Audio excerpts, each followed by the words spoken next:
welcome to Yates Makes. So first for this channel, a review, and I'm going to be reviewing a new brand of gel plate on the market called a Gelelf.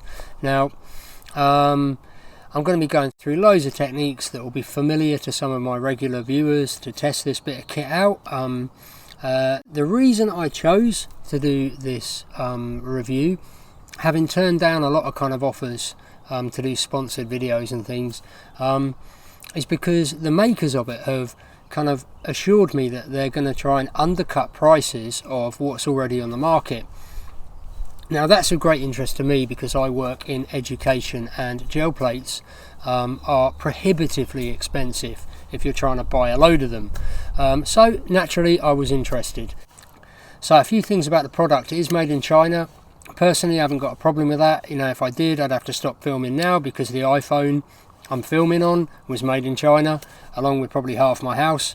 The makers have assured me that, you know, decent working conditions, etc. So, you know, I wanted to get clear on these things before reviewing it and, you know, essentially endorsing it if indeed the thing works well.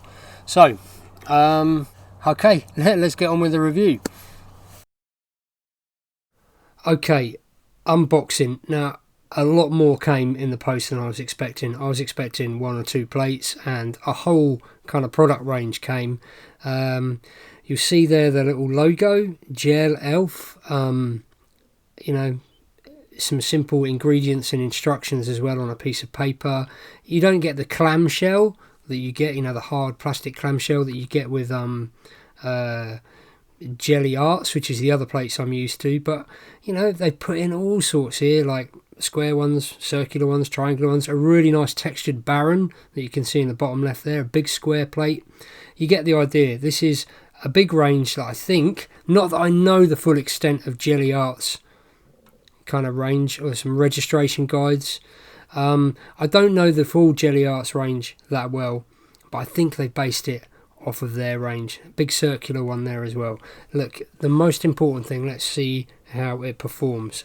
Like I said before, this is not a sponsored video, so I'm just going to give a really honest critique. So I thought I'd go in with something tricky first, something that has been very hit and miss on the Jelly Arts plate that I normally use, and that is like wax crayon and oil pastel resist. Here I'm just doing a bit of rubbing off a piece of burlap hessian to get some texture in the background. I'm going in quite heavy here into a drawing I've done of Woody Guthrie with my wax crayon. So mixing some colour straight onto the plate. You know, the colour didn't separate as it can do sometimes. This is all Amsterdam paint I'm mixing here, and you know, it goes down quite smooth. You can get a nice thin layer. You know, at the moment nothing different to the plate I've used before, so all good, thumbs up so far. If you've not done a wax crayon resist before, you know, thin layer of paint is really important. Don't hang around, don't let it dry on the plate. Get that paper transferred down really quick. A little bit of even pressure, maybe about 20 seconds at the most, should be enough for the exposed paper to lift that paint off the plate. And obviously where the wax crayon is, that resists. A little bit of tidying up with some masking tape. And I'm actually going in with a tiny bit of sponge here and a paintbrush, just kind of adding a little bit of definition and depth to some areas. Alright, but looking good so far. The transfer certainly worked. As I said before, I've started with a really tough challenge. This is a technique that I've found to be quite hit and miss anyway. Alright, I'll just freeze it here because I've gone in with like a Naples yellow Amsterdam that you can just see on the right there, just to add a bit of tone. And while that's wet, I'm just sponging it off where I've got my highlights or my lightest areas, just to see if I can get some tonal variation. I'm pulling all of this now with a layer of white. So that was quite a generous layer. Really enjoying using that baron to get some pressure down, but I left that for a good 15 or 20 minutes and it lifted really clean. I will say that for this plate, it's the first time I've used this big one. It does release your print really nice and cleanly. I've noticed my Jelly Arts plate kind of, not that it's a problem, it kind of really hangs on to the image, and you have to really sort of pull at the paper. So look, there's the outcome of my first trial. It's just kind of panning across the screen so you can get a closer look at the textures, and yeah, dead chuffed with that. You know, really performed pretty much as my other plate does. I'll add this bit in as a hint. You know, if you want to try these techniques, what I've done here with my transfer copy, just gone back over my darkest areas with an oil pastel. So that's kind of oil pastel on the top of the original wax crayon drawing, just to see what effect that has on the kind of resist and transfer. So again, inking up. So this is kind of second print pulled off this plate. No change. Paint went down nice and smooth. Transfer copy on again, so this is a second pass through with this transfer drawing, obviously with that additional oil pastel as well, and you know, leave that down for 10 seconds or so. Just check as you're peeling it up. You can add a little bit more pressure if you see any spots that haven't been picked up, and as you see, another successful transfer. Right, let's move on to some other techniques that I love to use, kind of textures, layering, masking, stenciling, and trying to build up loads of layers on one plate. So I'm just going in with a big slab of yellow there. While that's wet, dripping in some water just off my fingertips, and you left that for 5 minutes so that paint dries a little. Obviously not where the water is, but the other patches that have not been hit by water, and then you can just kind of lift off with a tissue some of that paint with the water at the same time, get that lovely kind of mottled broken texture. Right, here I've just made a little stencil of some text, and positioning that down, there's enough tack on that plate to hold your kind of paper in place, so it's all nice and secure. It's not going to bleed under the edges. You know, that again, it's not quite as tacky to the touch as my Jelly Arts plate, but there's enough tack there to hold these things down. So I'm just rolling off my stencil here, trying to build up a few layers of paint just to add some tone and depth, but a bit of variety as well. I didn't want it to be too uniform, and again, that all seems to work fine, no problems there. Right, let's try some text transfer, another technique that I love. Important to get a really thin layer here, and I'm going to try a glossy magazine that was printed recently. I've also got a photocopier that was probably photocopied 20 odd years ago. No idea if that will work, depends on the kind of print process. Seems to be working just fine though, and you can see if I've zoomed in there, I've got text transferred, no problem at all, came out quite clean. So I've let those layers dry for a good while, and I'm now just sort of masking off very lightly, placing those papers down so I don't kind of disturb what I've already transferred, and I'm just going to try and build some layers. So with my little plate on the left, using as a kind of mixing plate, getting some creamy ochre colour down there, and using a bit of corrugated cardboard while that paint is wet to just kind of stamp in some texture. So as you can see, no problem. Where I lifted up my stencil paper, that didn't pull off or disturb any of my image. So again, building more layers. So what am I up to, like 3 layers of paint in parts of this now. Stenciling off another little stripe down at the bottom, and you know, it's easy to work on. Yeah, I'm not, as I said before, disturbing my work by putting subsequent layers on. Right, let's get this pulled. So I'm going to do a stripe of white down the right hand side, that sort of third on the right, and I'm going to use my favourite Naples yellow green colour for the 2/3 on the left. So just trying to work fairly quick, nice generous covering. You know, you want enough to make sure your image is going to get pulled. So while that's wet, on goes my paper, again using this lovely Baron that came in the package. Get some pressure, waited 15-20 minutes, and again it pulled. I do notice it pulls really clean without too much effort. So there's my base ready to sort of build some subsequent layers on. Next technique I'm going to demo and see how it works is some ballpoint emboss. So I'm going to use here a text stencil that's been knocking around for years. I haven't actually used at all with the gel plate, so this was nice to discover it and dig it out, and I'm just pressing quite hard to make sure that that paper is really well embossed. I've got plenty of videos if you want to have a look at on this technique on the channel. So again, a fairly thin layer for this, mixing up straight onto the plate.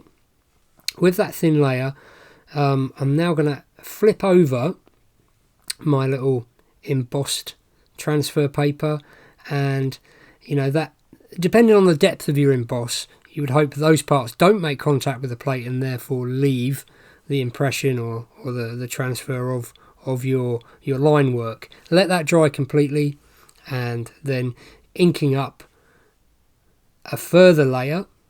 So this is going to really test kind of how well it copes with multiple layers over an already sealed surface, and just trying to break the edges there with a bit of ripped paper, and then let that dry, and I'm going to pull it with this sort of bluey black colour, inking up.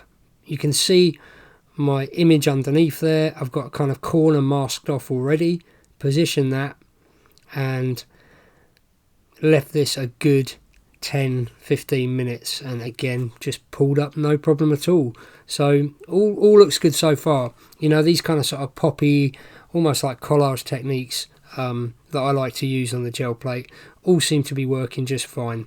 So last thing I'm going to do, this is not dependent on the gel plate whatsoever, I'm just including it so that you can see how the piece kind of resolved, is adding a photograph, an edited photograph that I took and printed out onto tissue paper using the inkjet printer. This isn't, you don't need a laser copy for this, and these are more collage techniques, but I thought I'd include it just as a reminder. Can be a really nice way to work with your gel plate kind of backgrounds or bases, and yeah, I'm just worked from one side from the right to the left, sealed one edge and tried to get it down as smooth and wrinkle free as possible. Bit of greaseproof paper over the top and a bit of old mat board just to try and smooth out any wrinkles or creases, and there you go, piece all done. Thumbs up for layering and multiple layers in one pull. Right, you're all going to want to know if a laser copy transfer works. Again, this is a hit and miss technique on a good day, but a very thin layer. I just went with the techniques that I've already kind of not perfected because I just don't think you can. Very thin layer, not hanging around, working quick, no longer than 10 seconds, very light pressure. And I purposely chose a laser print that had been knocking around for months. I found this in a folder, so this is not like fresh out of the copier. This is months old, and there you see, transferred, no problem whatsoever. This was quite a two-tone image, quite a block-toned image that I'd actually scanned from an old newspaper advert from the 60s or early, probably mid-70s, looking at that motorbike. Using wet layers to pull over a prepared background in my sketchbook, and as you see, no problem at all. Nice clean transfer, worked well on an already prepared background. Alright, just to see if that wasn't a kind of fluke, I've tried a half-tone edited image here. So this is from a photograph of Margaret Atwood. I did my eldest a present, and this was one of the images that I was messing around with that I didn't end up using, but I had a couple of copies. So again, thin layer, paper goes down, no more than 10 seconds, light pressure, and this was, I used Procreate app on my iPad to make this halftone and get a lovely clean transfer, no problem. Really impressed with how this Gelelf plate worked with laser copy transfers. You can see again, this I transferred with some gel medium, so it was transparent over a prepared background, no problem whatsoever. Right, using like relief objects for impressions, let's see how that goes. Really thin layer for this, so I'm working off of a small plate just to try and keep it as thin and really you know, almost like a transparent film of paint. And then I'm using a lino, you know, an old lino block, which has got some really simple cuts in it, just to see how it would work pressing in to leave an impression. You see, if I zoom in there, nice clean lines, picked up enough paint that you get some definition, no problem. Let that dry. Inked up in my wet layer, which is going to be used to pull this all off the plate straight into my sketchbook.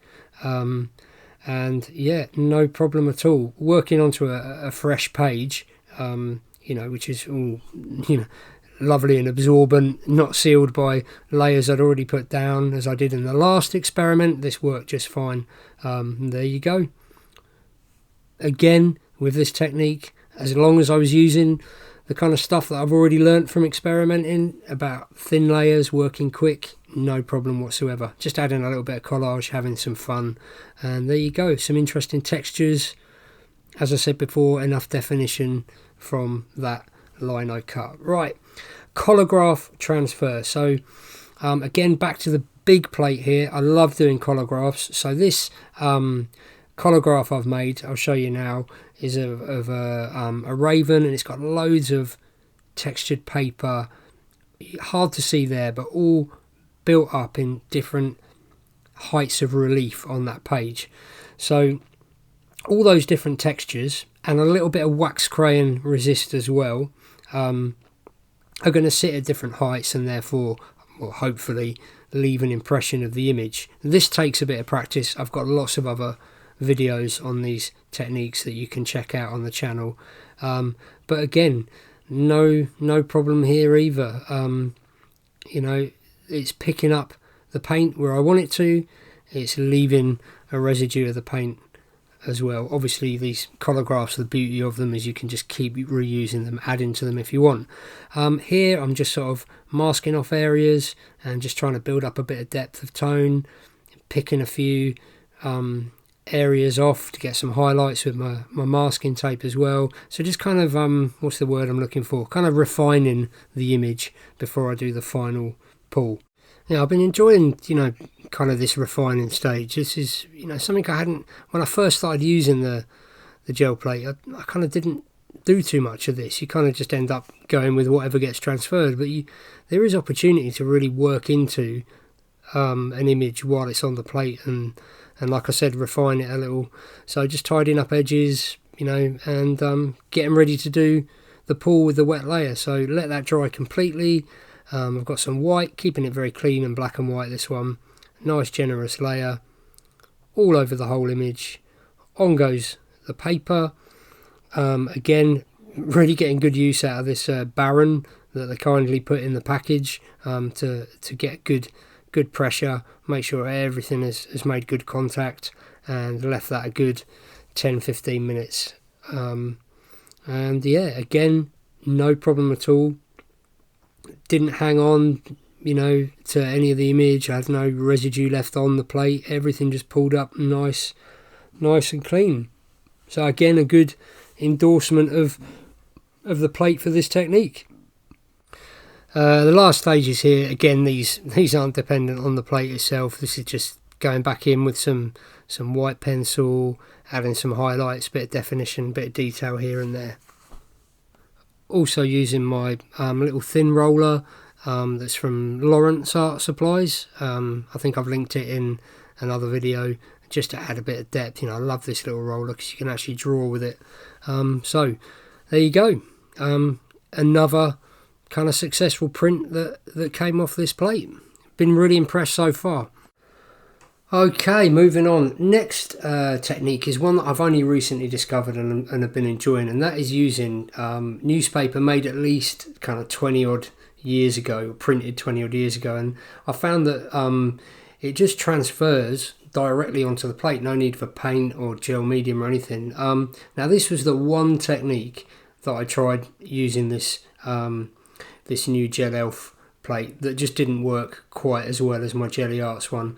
I'm not sure why. Maybe it's just not tacky enough. I am using paper here that I've not transferred before. It just didn't pick it up as cleanly. Look, it's a small detail. It's quite a weird niche technique, which is quite hard to source the materials for anyway, so it's no big deal. One technique that I'm just going to conclude on is that one that I've been developing really only in the last few days I've discovered, and I'm putting a video out on this, with some more extensive kind of coverage, and that is transferring chalk pastels. Now, as you can see with this little demo here, no need for paint, no need for gel medium. The chalk pastel will just sit on the surface of the plate with a little pressure. You can add stencils over it like I'm doing there. You can then ink up, and it just I was so surprised it does not disturb the chalk pastel. Then you can flip over, as I'm doing into my sketchbook here, transfer with whatever colour you want, and you'll find that the mark making, the colours, the clarity of line, all kind of hold up and transfer really nicely. So there you go, there is the print pulled. As I said before, another video coming on this very soon. An exciting technique I've been looking at. Okay, there you go. Hope you enjoyed the review. I certainly really enjoyed it, and the performance was solid, no problem at all. If I'm thinking from a context of an educator, where if they can indeed undercut the prices of what is on the market, then I'm all for it. As I said at the start of the video, the gel plates out there that I've investigated in terms of price are prohibitively expensive if you're trying to buy loads to do with workshops or in a classroom. So definitely fully endorse it there if the prices are good. I'll leave a link in the description below, details of where you can find the Temu app marketplace, where you can go and look at these products for yourself. They're only available in the US and Canada at the moment. If there's any changed availability in UK, Europe, then I'll let you know, or indeed further afield. I know there's a few viewers in Australia and New Zealand, so if I hear any more, I'll let you know. But hopefully that was an interesting recap for some of my regular viewers. A little teaser as well on some new techniques I've been looking at using chalk pastels. If you like the video, give it a like. Remember to support the channel by subscribing, that helps spread the word, and I'll look forward to seeing you soon in the next video. Ta-ta.